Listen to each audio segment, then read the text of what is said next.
முருகப்பெருமானுக்கு உகந்த நாட்கள் பல இருக்கின்றன.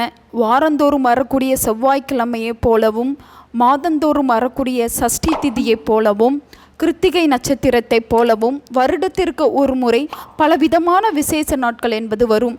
அதிலும் மிகவும் குறிப்பிடத்தக்கதாக திகழ்வது தைப்பூசம், கந்தசஷ்டி கவசம், வைகாசி விசாகம், பங்குனி உத்திரம் போன்றவை.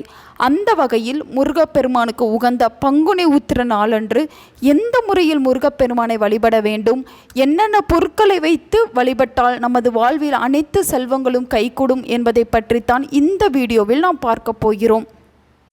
பங்குனி உத்திரம் என்பது தமிழ் மாதத்தில் 12வது மாதமாக திகழக்கூடியது.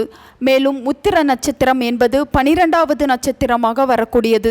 இவை இரண்டும் சேர்ந்து வரக்கூடிய பௌர்ணமி நாளை நாம் பங்குனி உத்திரமாக கொண்டாடி வருகிறோம். முருகப்பெருமானுக்கு உகந்த நாட்களில் ஒன்றாக திகழக்கூடிய இந்த பங்குனி உத்திர நாளில்தான் முருகப்பெருமான் தேவயானியை திருப்பரங்குன்றத்தில் மணமுடித்தார். அப்படி நடக்கக்கூடிய முருகப்பெருமானின் திருமண வைபோகத்தை முன்னிட்டு எந்த முறையில் வழிபாடு செய்ய வேண்டும் என்பதை பற்றித்தான் நான் பார்க்க போகிறோம். 2025ஆம் ஆண்டில் பங்குனி உத்திர திருநாள் ஏப்ரல் 11ஆம் தேதி, அதாவது வெள்ளிக்கிழமை அமைகிறது.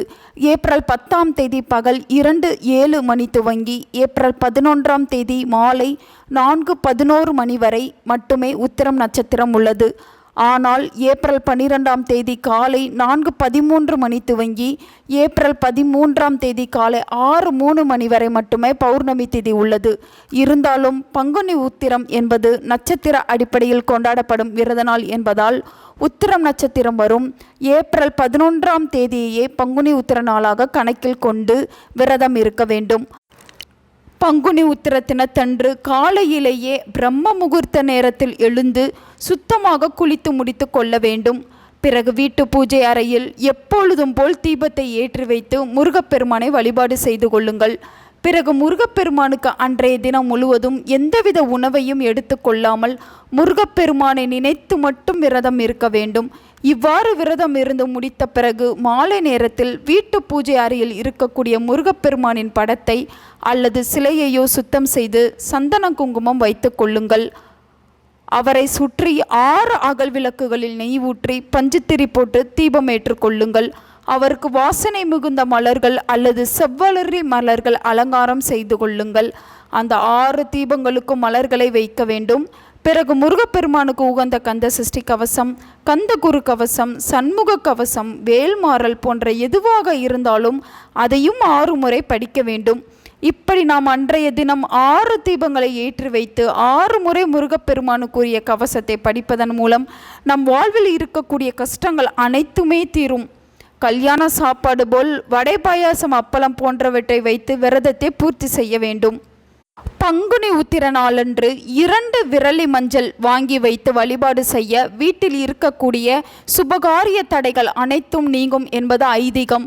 இதேபோல் முருகப்பெருமானுக்கு மிகவும் பிடித்தமான வெல்லத்தை வாங்கி வைத்து வழிபட்டு விட்டு அதில் ஏதாவது ஒரு பிரசாதத்தை செய்து அவருக்கு வைக்க பணவரவு என்பது அதிகரிக்கும், செல்வ செழிப்பு மேலோங்கும்.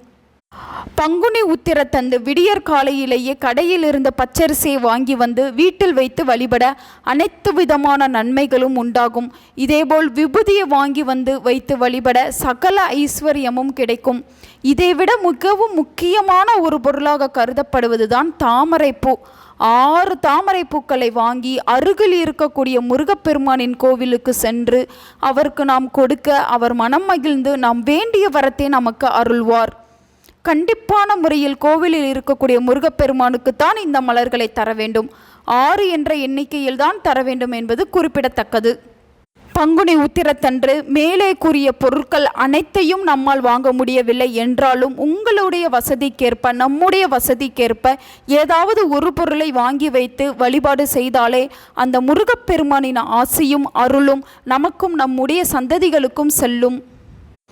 முருகப்பெருமானின் திருமண நாளான பங்குனி உத்திர நாளன்று இந்த முறையில் முருகப்பெருமானை நினைத்து விரதம் இருந்து முருகப்பெருமானை வழிபாடு செய்பவர்களுக்கு அவர்களுடைய வேண்டுதல்கள் முழுமையாக நிறைவேறும். உங்கள் நண்பர்களுக்கும் உங்கள் உறவினர்களுக்கும் இந்த வீடியோவை ஷேர் பண்ணுங்க. அவங்களும் இதை பற்றி தெரிஞ்சுக்கிடட்டும். ஆன்மீகம் டிவி தமிழ் சேனலை சப்ஸ்கிரைப் பண்ணுங்க.